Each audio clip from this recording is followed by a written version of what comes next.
Greetings and salutations, YouTube family and friends. T-Rav Vlogs here. What's up, guys?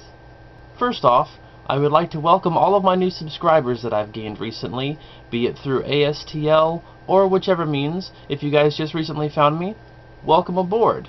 Be sure to check out my previous videos that I've done, if you haven't already done so, and stay tuned for some more fun. So, again, welcome and thank you so much for hanging out with me, subscribing to me, and checking out what I've got. Hopefully you guys enjoy your stay. Now on to the main part of the video, the Anime St. Louis review. Last year, we really didn't get to stay very long at ASTL. We had convention conflictions, if you will. There was another convention going on the same weekend, so we ended up missing the opportunity to go to a lot of ASTL so we could go to the other convention. We did stay for a little bit in order to meet a voice actor on Friday. We walked around the dealer's hall a little bit and checked out the con space in general, but we didn't get to stay there really long enough for me to form very much of an opinion about it. I left some remarks, but not a solid review. This time, there were no conflictions. We got to go on Saturday, the main day, in some of our best costumes in my personal opinion, and we got to do everything we wanted to for the most part, and I feel that I can, with confidence, give a solid review about the convention as a whole. I also want to state that a very cool person and photographer, Justin Pineda, I hope I said your name right, also did a very comprehensive review for ASTL this year, and he went into some very fine, detailed points, of which I agree with pretty much everything he said, both positive and negative, so I'll leave a link in the description box below, and you guys can check that out as well, in case he said something that I missed, but I highly recommend it. So let's start off with registration. Now, I've seen registration go very well, and I've seen registration go very poorly in the past. I've experienced both. And this year, the line when we first walked in didn't seem all that intimidating. We came in and the line was just outside of the registration room itself. By the time we got in line, give or take a few minutes, the line had grown almost outside the building. It had rounded the corner and gone outside the door. So a lot of people wanted into this convention at this particular time. But, in my opinion, I think they handled it pretty well. Anybody with smartphones could log on to the website and they could fill out a form to have it ready to go, so when they walked in, they would have all their information. If you didn't have a smartphone, they had a few computers that you could type in all of your information and get that ready to go, or you could fill it out via the old pen and paper method if you wanted to. When we got into the room, luckily, we have a very fast typer. Thank you for that, Brandy. She got all of our information put in, and we were ready to go, and while waiting in line, they asked who was paying cash. Well, we happened to be doing just that, so they sent us to the pre-reg line, which happened to be empty at the time. So we got in, got our badges, and got right out to go enjoy the convention. Didn't really have to wait in the line very long. There was some wait time, but it's to be expected on the busiest day of the convention. But honestly, I've waited in line a lot longer on Saturday to get into the convention, so you guys did really well with that. Good job. Next, I want to talk about the dealer's room. I love going into the dealer's room at a convention just to see what kind of wares are there and get to talk to the vendors, because a lot of them are genuinely nice people, very interesting people, and they've always got some sort of story to tell about something they're selling or their journey to the convention or what have you. Whether it's in the tiny cramped space that we had in the St. Charles Convention Center years ago or the gigantic exhibition hall that we had this year, the dealer's room is always a place I like to frequent because, like I said, it's just a fun place to be. There were a vast array of things to get while you were there. Shirts, snacks, collectibles. They even had a Japanese claw machine, but it was more like a hook machine, like this little hook thing you had to hook around a loop and that picked up the prize and set it down in the slot. Or there was like this little drill machine where you had to guide the little drill and it pushed things through.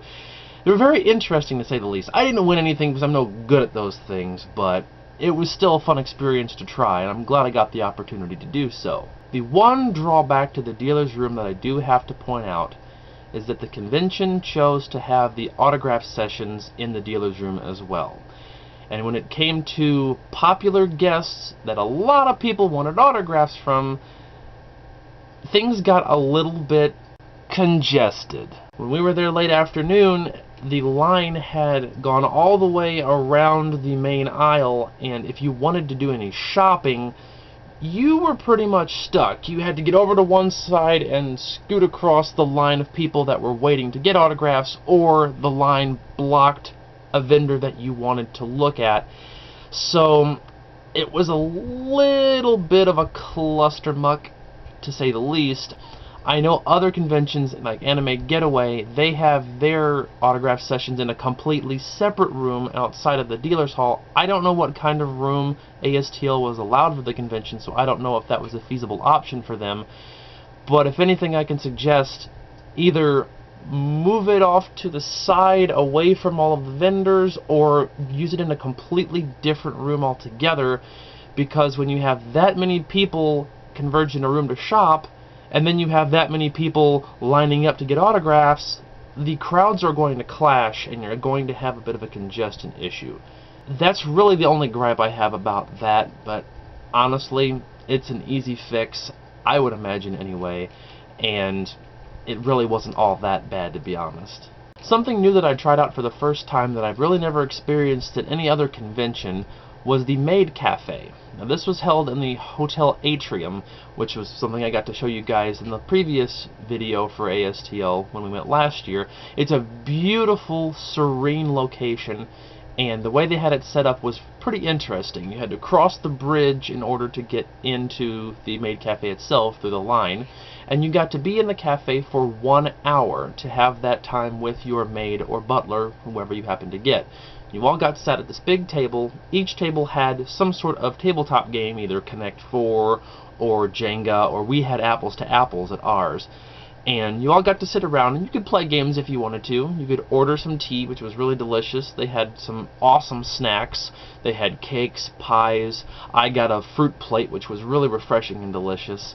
And it was overall a very enjoyable experience. The maid pretty much stayed with us the entire time, except when she was called up to go dance on stage, which we got a seat right by the stage, so we got to see all of that. The maids danced for us, the butlers danced for us, and the rest of the time was spent playing the games or interacting with the maid that you had. And it was a lot of fun. I'm going to say I would definitely do it again, because it was a different experience to say the least, but not at all unpleasant. So for the Maid Cafe, I highly recommend that. If you've never done that before and the convention you're going to offers one, definitely check it out. Now, the St. Charles Convention Center as a whole is a very spacious area. I remember back when ASTL used that venue and we only used up a portion of the place itself. A couple of rooms upstairs and downstairs, and that was all we had. Now ASTL has grown so much, we pretty much have to use the entire convention center itself. And that's saying something, but they use their space pretty well. With the exception of the autographs in the dealer's room, everything else seemed to work out pretty well. All the locations for wherever things were worked out very well. The Maid Cafe in the atrium was perfect. The panel rooms worked out. The main ballrooms worked out well for the main events. The video game room in the arcade was a little bit cramped. That was the old dealer's room from way back in the day, but that was a lot of machinery to pack into one room, and a lot of people wanted to play the games, so that's understandable. But the St. Charles Convention Center is a wonderful place to have ASTL. I'm kind of glad they moved back to the St. Charles Convention Center from the Gateway Center. Don't get me wrong, I do love the Gateway Center. I've been there many, many, many years and gone to many conventions there. But the St. Charles Convention Center is a fresh location again, and it really works well for the convention, and it gives the con feel something a little bit different. Now, I mentioned the arcade. I was used to ASTL hosting just a bunch of tables with some consoles on the tables, and you sat there with a controller and you played a bunch of different games, all the way from regular Nintendo all the way up to Xbox and PlayStation 4 and whatever else they have. This year they blew my mind and brought in Tokyo Attack, which is the company that also ran the arcade at AGDQ when I went in Virginia, and they offered the premier Japanese arcade cabinets, from rhythm games to fighting games, all sorts of things in between. There was even a table flip game, for crying out loud. That was wild. Did it hinder the experience that none of us could understand Japanese? maybe just a little bit, but it kind of made the experience more fun because we had to guess what was going on and figure out how to play the game through context clues. So that was very interesting to see that, and I'm glad that they've expanded it. They still had the consoles on the tabletops that you could play, but to have the actual Japanese arcade cabinets, that was something special, and I'm so glad that I got to see that and experience it once again for ASTL. I hope they bring that back again in the future. Another new thing that I got to try along the lines of gaming is pachinko, or Japanese pinball. Now the way that works is, as I explained in the video, you get these little silver ball bearings, and that is pretty much your currency for the game. You put a bundle of it in the game, you turn a knob, and that causes the balls to shoot up into the machine, and they come down kind of like Plinko or pinball or whatever else you want to call it, and they slide into these little holes. If they go into the right slots, you win more balls, and then at the end of your experience, or when you want to get up and cash out, you could take your winnings and trade them in for prizes, kind of like winning tickets at a Dave & Buster's or something like that to get prizes. That was an interesting experience again because I really didn't understand what was going on. I was just kind of letting the balls fly all over the place, and if I won, I won. And I didn't win, and within 15 minutes I was broke. I am not a good gambler, I am not a good pachinko player, but I can say that I got the opportunity to experience the whole thing in a pachinko parlor style, and it was a lot of fun. I would definitely try it again, given the chance. On our way to the pachinko parlor, we ran into another small problem. There was a confusing map issue. They had a diagram of the map and told you where everything was, but they had signage around that was kind of contradicting where the map was telling you to go. Like, we walked in and it said, Pachinko Fever, this way. Well, the room we were looking for was right over here next to us, and we could have just turned right there and gone in, but instead we made a long loop all the way around to go all the way back to find the place. They had the map marked with the room names, but if you didn't know the room names, you kind of didn't know where to go. But that's more of, we haven't been there in a long time, so we weren't quite familiar with the layout. But still, it shouldn't have been that difficult to find one room that we wanted to do something in.